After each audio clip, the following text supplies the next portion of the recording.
ಪ್ರಿಯ ಸ್ನೇಹಿತರೆ ನಮಸ್ಕಾರ. ಕರ್ನಾಟಕ ಧ್ವನಿ ಯೂಟ್ಯೂಬ್ ಚಾನಲ್ಗೆ ತಮ್ಮೆಲ್ಲರಿಗೂ ಕೂಡ ಆತ್ಮೀಯ ಸ್ವಾಗತ. ಸ್ನೇಹಿತರೆ, ರಾಮಲಲ್ಲನ ಪ್ರಾಣ ಪ್ರತಿಷ್ಠಾಪನೆ ಆದಾಗಿನಿಂದ ಇಲ್ಲಿಯವರೆಗೂ ಸಹ ಅಯೋಧ್ಯೆಯಲ್ಲಿ ನಿರಂತರ ಮಳೆಯಾಗ್ತಾ ಇದೆಯಂತೆ. ಅದರ ಜೊತೆಗೆ ರಾಮಲಲ್ಲನ ದರ್ಶನಕ್ಕೆ ಬರ್ತಾ ಇರತಕ್ಕಂತಹ ಭಕ್ತಾದಿಗಳ ಸಂಖ್ಯೆ ದಿನದಿಂದ ದಿನಕ್ಕೆ ದ್ವಿಗುಣ ಆಗ್ತಾ ಇದೆ. ರಾಮ ಮಂದಿರದ ಉದ್ಘಾಟನೆ ಆದಾಗಿನಿಂದ ಇಲ್ಲಿಯವರೆಗೂ ಬಂದಿರತಕ್ಕಂತಹ ಭಕ್ತಾದಿಗಳ ಸಂಖ್ಯೆ ಎಷ್ಟು ಗೊತ್ತಾ? ಬಂದಿರತಕ್ಕಂತಹ ಭಕ್ತಾದಿಗಳು ರಾಮ ಮಂದಿರಕ್ಕೆ ನೀಡಿರ್ತಕ್ಕಂತಹ ದೇಣಿಗೆಯಾಗಿರ್ಬೋದು, ಕಾಣಿಕೆಯಾಗಿರ್ಬೋದು, ಎಷ್ಟು ಎಂಬತಕ್ಕಂಥದ್ರ ಬಗ್ಗೆ ಈ ಒಂದು ವಿಡಿಯೋದಲ್ಲಿ ನಾನು ನಿಮ್ಮೊಂದಿಗೆ ಮಾಹಿತಿಯನ್ನು ಹಂಚ್ಕೊಳ್ತಾ ಹೋಗ್ತೀನಿ.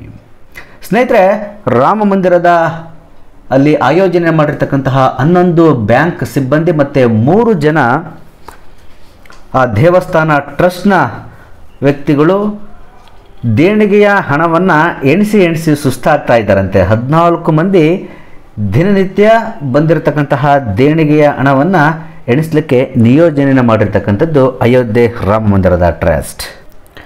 ಸ್ನೇಹಿತರೆ, ರಾಮ ಮಂದಿರದ ಟ್ರಸ್ಟ್ನ ಪ್ರಕಾರ ರಾಮಲಲ್ಲನ ಪ್ರತಿಷ್ಠಾಪನೆಯ ನಂತರ ಇಲ್ಲಿಯವರೆಗೂ ರಾಮ ಮಂದಿರಕ್ಕೆ ಹೋಗಿರತಕ್ಕಂತಹ ರಾಮ ಬಂಟರ ಸಂಖ್ಯೆ 25 ಲಕ್ಷಕ್ಕೂ ಅಧಿಕವಾಗಿ ರಾಮ ಭಕ್ತರು ಅಯೋಧ್ಯೆಗೆ ಭೇಟಿಯನ್ನು ಮಾಡಿ ಪ್ರಭು ಶ್ರೀ ರಾಮಚಂದ್ರನನ್ನು ದರ್ಶನವನ್ನು ಮಾಡಿರ್ತಕ್ಕಂಥದ್ದು.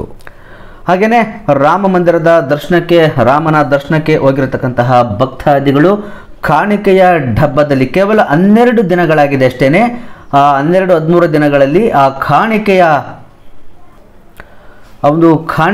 ಡಬ್ಬದಲ್ಲಿ 8 ಕೋಟಿಗೂ ಅಧಿಕ ಮೊತ್ತವನ್ನು ಕಾಣಿಕೆಯ ರೂಪದಲ್ಲಿ ಕಾಣಿಕೆಯ ಡಬ್ಬದಲ್ಲಿ ಹಾಕಲಾಗಿದೆಯಂತೆ.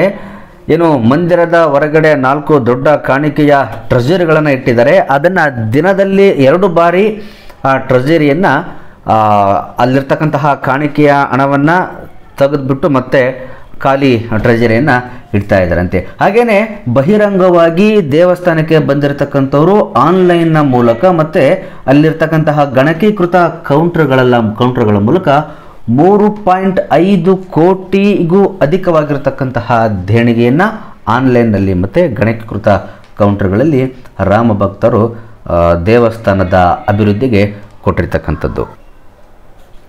ಸ್ನೇಹಿತರೆ, ಶ್ರೀ ರಾಮ ಜನ್ಮಭೂಮಿ ತೀರ್ಥ ಟ್ರಸ್ಟ್ನ ಕಚೇರಿಯ ಉಸ್ತುವಾರಿ ಆಗಿರ್ತಕ್ಕಂತಹ ಪ್ರಕಾಶ್ ಗುಪ್ತಾರ್ ಅವರ ಪ್ರಕಾರ ರಾಮಲಲ್ಲ ಗರ್ಭಗುಡಿಯ ಮುಂಭಾಗದಲ್ಲಿ 4 ಕ್ಯೂಗಳಿದ್ದಾವೆ, 4 ಪಥದ ಕ್ಯೂಗಳನ್ನು ಮಾಡಿದ್ದಾರೆ. ಆ ಕ್ಯೂಗಳ ಸಾಲಿನಲ್ಲಿ ದೊಡ್ಡ ಗಾತ್ರದ ಕಾಣಿಕೆಯ ಪೆಟ್ಟಿಗೆಗಳನ್ನು ಇಡಲಾಗಿದೆ.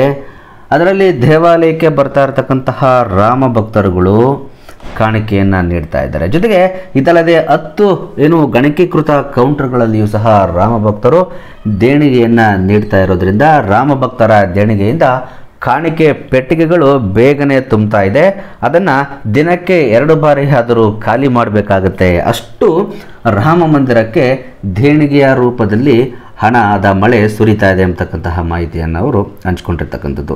ಈ 4 ಕಾಣಿಕೆ ಹುಂಡಿಗಳಲ್ಲಿ ಕಾಣಿಕೆಯನ್ನು ಇಡಲಿಕ್ಕೆ ತಂಡವನ್ನು ರಚನೆಯನ್ನು ಮಾಡಲಾಗಿದ್ದು, ಇದರಲ್ಲಿ 11 ಬ್ಯಾಂಕ್ ನೌಕರರನ್ನು ನಿಯೋಜನೆಯನ್ನು ಮಾಡಲಾಗಿದೆ.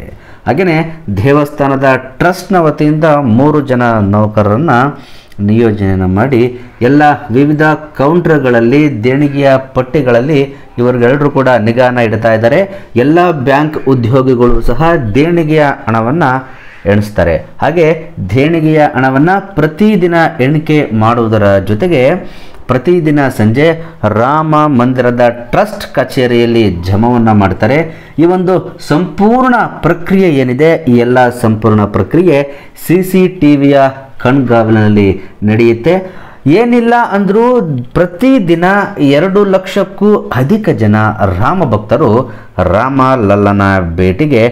ರಾಮಲಲ್ಲನ ಒಂದು ದರ್ಶನಕ್ಕೆ ಭೇಟಿಯನ್ನು ಕೊಡ್ತಾ ಇರ್ತಕ್ಕಂಥದ್ದು ಬಹಳ ಒಳ್ಳೆಯ ಬೆಳವಣಿಗೆ.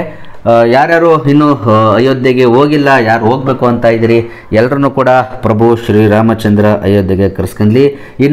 ಇನ್ನು ಸಾವಿರಾರು ಲಕ್ಷಾರು ವರ್ಷಗಳ ಕಾಲ ಅಯೋಧ್ಯೆಯಲ್ಲಿ ಪ್ರಭು ಶ್ರೀರಾಮಚಂದ್ರ ಕೀರ್ತಿ ವಿರಾಜಮಾನವಾಗಿ ಬೆಳಗಲಿ. ಈ ಕಲಿಯುಗ ಇರೋವರೆಗೂ ಪ್ರಭು ಶ್ರೀ ರಾಮಚಂದ್ರ ಅಯೋಧ್ಯೆಯಲ್ಲಿ ಸುಸ್ಥಿರವಾಗಿ ನೆಲೆಸಲಿ ಅಂತೇಳಿ ಹೇಳ್ತಾ ವಿಡಿಯೋ ನೋಡೋಕ್ಕಾಗಿ ತಮ್ಮೆಲ್ಲರಿಗೂ ಕೂಡ ಪ್ರೀತಿಯ ಧನ್ಯವಾದಗಳು. ಹಾಗೆ ಇದೇ ರೀತಿಯಾಗಿರ್ತಕ್ಕಂತಹ ಮತ್ತೊಂದು ಉಪಯುಕ್ತ ವಿಡಿಯೋದೊಂದಿಗೆ ನಾನು ಮುಂದಿನ ಸಂಚಿಕೆಯಲ್ಲಿ ಸಿಗ್ತೀನಿ. ಅಲ್ಲಿವರೆಗೂ take care, stay tune, thank you, bye.